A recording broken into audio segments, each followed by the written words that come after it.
Yes, sir. I think that this multi-agency organization approach makes a lot of sense. And there's one agency, the NRCS, that currently has some programs that they're pushing. They have funding for water quality improvement. Right. I don't know if any from that agency is in contact there. That's a good idea. That's a good idea. Another resource available. Right, definitely. Derek knows that guy. I just wanted to point out the obvious, the sign-up sheet. It looks just like from a guess here, maybe there's some people that didn't get their name on it. Oh, yes. There's 3 of them. Yeah. If you haven't had a chance to get on the banner, if you'd like to sign your name, that'd be great. If you're already a Green Lake Association member, don't worry about putting your address and your phone number because we already have that. But we'd like to get a head count, so if you could at least write first and last name, that'd be great. And if you're not a member, we'd love to have you. But we won't be talking about it. We got time for both of you, so go ahead. When will the website be up, do you think, Brian? The YouTube, I'll have to talk to Ainsley, so within the next couple of days. Okay. So if, you know, the way that we primarily communicate our group is through the Green Lake Association's e-blasts. So our website, usually if there's anything current going on, we put it right smack on the front homepage. And then we also put things up on Facebook, and we also send out e-blasts periodically as well. So those are, if you visit the greenlakeassociation.com website, sign up for e-blast, and you get about maybe 2 emails a month, and that's the best, honestly, that's the best way to stay in touch and keep abreast with what's happening. Mrs. Ferris. Yeah, I think the direction you're going in is great. You've obviously worked very hard already. My concern right now, being a resident of Orchard Avenue, is that we can't even walk through our water without getting green slime all over it. Is there something that we could do that would speed up at least our understanding of this? Help us to know whether, are we going to live with this all summer? Does anybody know both how it happens and what happens to it? You know, and I'm not expecting you to answer this now, but I think it's a major concern. No, is it algae or is it rooted plants? It's algae, and it's just slime. You cannot walk in it. Well, it's overabundant nutrients in the water column. That means there's too many, you know, nitrogen and phosphorus. Phosphorus is the limiting nutrient. There's too much phosphorus in the water for the plants and animals to utilize, so there's a surplus, and it goes to algae. That's what's happening. There's ways to kill algae, but that's a slippery slope and expensive and losing battle. You just have to Mrs. Ferris, if I might, Ted.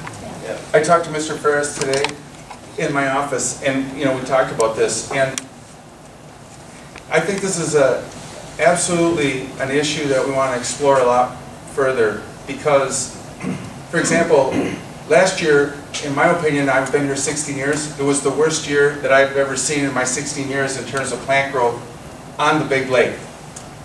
But Orchard wasn't in that group. Now, my guys went down Forest Avenue. I'll give you an example. I know I'm getting into a specific, but just to make a point, because we're in the middle of summer now, and this is something that jumps out at everybody, it's a big thing. Last summer, the guys would go along Forest Avenue. If they would cut at certain properties, they could go back 10 days later, they could probably cut again. This year they went by Forest Avenue a week ago and didn't get anything. And now this year Orchard Avenue is getting it. And I think that's something, as an example, that I'd like to explore myself further. And I feel like I don't always have good answers when people call us up at our office. You have different places. I always bug Mark. He knows. Why is it over here this year? Why is it over here? And it seems like, it's not consistent. And now some places it is consistent. Silver Creek Estuary, it's consistent. And the Mill Pond, it's consistent. Byers Cove, it's consistent. But these other places around the lake, I understand people's frustrations, but to make a comment, you should see the folks that have to do with the estuaries. There's a lot of hassle. And I feel bad for those folks. They're my friends and people I've gotten to know. And then you hear the people on lake who say, well, the last 10 years have been really good and this year it's a little bit weedy. And it's a relative thing. It's anecdotal. Yeah. Too. But to that end too, looking at phosphorus delivery, especially coming from the tributaries, is something that is on our list for priorities. And Ted, this summer, is actually doing and he can speak to it better than I can, but he's doing an analysis of all the tributaries and looking at sedimentation and phosphorus to see if that's contributing to certain areas. So it's a stepping stone in the right direction to help better understand those areas. You know, one thing that's really important is that's a symptom of a larger problem. Algae and aquatic plants are a symptom of something else. So we need to go at the source. What's causing all these nutrients to get into the system and cause this overabundant algae, this overabundant aquatic plant growth, and lack of clarity in the water. Right, but And this is where we need communication, because Right. we don't know, if I talk to Jim too, but. And we'll be putting something in our newsletter coming up the next month, so, about I that. think to know something, or are we gonna put up with this all year and next year, and, you know, we don't know.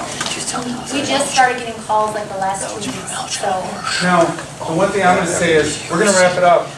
And if anyone has a question that they're dying to ask, they can email Jen or myself at the Sanctuary District of the Green Lake Association. And if you know, we're obviously, you know, I think we're pretty good at returning our phone calls and answering questions. And if we don't know the answers, we'll And- find the answers. Right, the same goes for Derek and Jim at the county at Land Conservation. So, we're gonna close it right now and just say thank you for coming. And is there anything else I forgot to say? Besides, thank you for coming, and we look forward to working with everybody. I'd like to say I'm excited to work on this with you. I really am. I think You did a good job. Big things together. Good job.